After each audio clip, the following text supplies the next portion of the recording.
Hello guys नमस्ते एभ्रेड with रिजनमा सबैलाई स्वागत छ।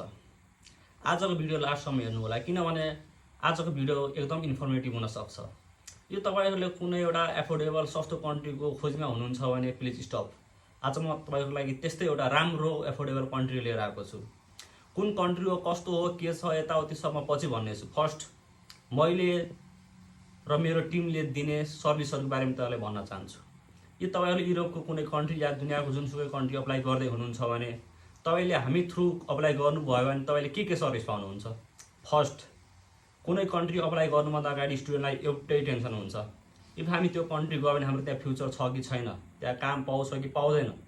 मेन काम, इफ तपाईले हामीसँग अप्लाई गर्नुभयो भने, मेरो टिम थ्रु अप्लाई गर्नुभयो भने त्यो तपाईको त्यो जबको ग्यारेन्टी हामीले लिन्छौँ 100%। तपाईलाई काम दिने काम हाम्रो भयो इफ हाम्रो थ्रु अप्लाई गर्नुभयो भने। सेकेन्ड, एकोमोडेसन के गर्ने, कति खर्च हुन्छ, यताउति एजेन्ट लगाएर होस्टेल बुकिङ गर्नुपर्ने हो कि अपार्टमेन्ट एजेन्टको थ्रु बुक गर्नुपर्ने हो, यो सबको झन्झट रहँदैन। एक महिनाको होस्टेलको खर्च हाम्रो टिमले बेहोर्छ, खाना खर्च मेरो टिमले बेहोर्छ। अनि थर्ड, जब यहाँबाट जान्छौँ नि हामी अपार्टमेन्टसम्म जानको लागि, एयरपोर्ट पिक गर्न को आउने हो, कति चार्ज लिने हो, त्यो सबको झन्झट पनि तपाईले रहँदैन। तपाई त्यहाँ पुग्न बित्तिकै तपाईको लागि हाम्रो टिम त्यहाँ वेट गरिरहेको हुन्छ एयरपोर्ट बाहिर। एयरपोर्ट पिक गर्ने पनि हाम्रो काम। यो तीनटा मेन सर्भिस हामी तपाईलाई दिन्छौँ इफ तपाई हामी थ्रु अप्लाई गर्नुहुन्छ भने। म अरु कन्सल्टेन्सीको कुरा गर्दिन, के छ कसो जुन के गर्छ र कन्ट्री के हो, कुन कन्ट्री हो। म अहिले लिथुनियाको कुरा गर्दैछु। गाइज, इफ तिमीहरु लिथुनिया जाने सोचिरहेछौ देन मलाई कन्ट्याक्ट गर्न सक्छौ, मेरो टिमलाई कन्ट्याक्ट गर्न सक्छौ। लिथुनिया नै किन भन्नुपर्दाखेरि लिथुनिया एउटा युरोपको पार्ट हो। हामीले सेन्जेन भिजा पाउँछौँ। पछि इफ लिथुनियाबाट अरु कन्ट्री मलाई मुभ गर्नु छ सोच्दै हुनुहुन्छ भने लिथुनियाबाट त्यो पोसिबल छ, किनकि त्यो पनि सेन्जेन भिजा पाउँछौँ हामी।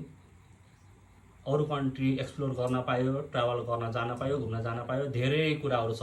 सेन्जेन भिजाको छुट्टै कुराहरू छ, धेरै सुविधा सर्भिसहरू हामी पाउँछौँ।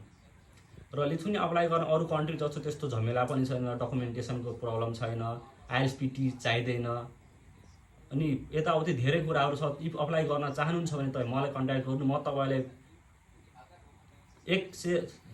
तपाईँलाई स्टेपहरू भन्दै जान्छु, के कुराहरू, के कस्तो डकुमेन्टहरू चाहिन्छ सबमा म तपाईँलाई गाइड गर्छु, हेल्प गर्छु।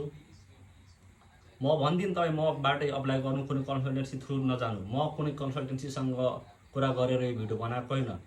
म डाइरेक्ट युनिभर्सिटीको मान्छेसँग कुरा गरेको छु। मेरो त्यहाँ टिम छ लिथुनियामा। इफ तपाईहरुले गर्नुहुन्छ भने मेरो टिमले तपाईलाई हेर्छ, सब काम यताउति जति पनि झन्झट हुन्छ नि, तपाईलाई केही टेन्सन लिनु परेन। के डकुमेन्ट चाहिन्छ सब हाम्रो टिमले तपाईलाई कन्ट्याक्ट गर्नुहुन्छ। उनीहरूले तपाईलाई स्याम्पल पठाउनुहुन्छ।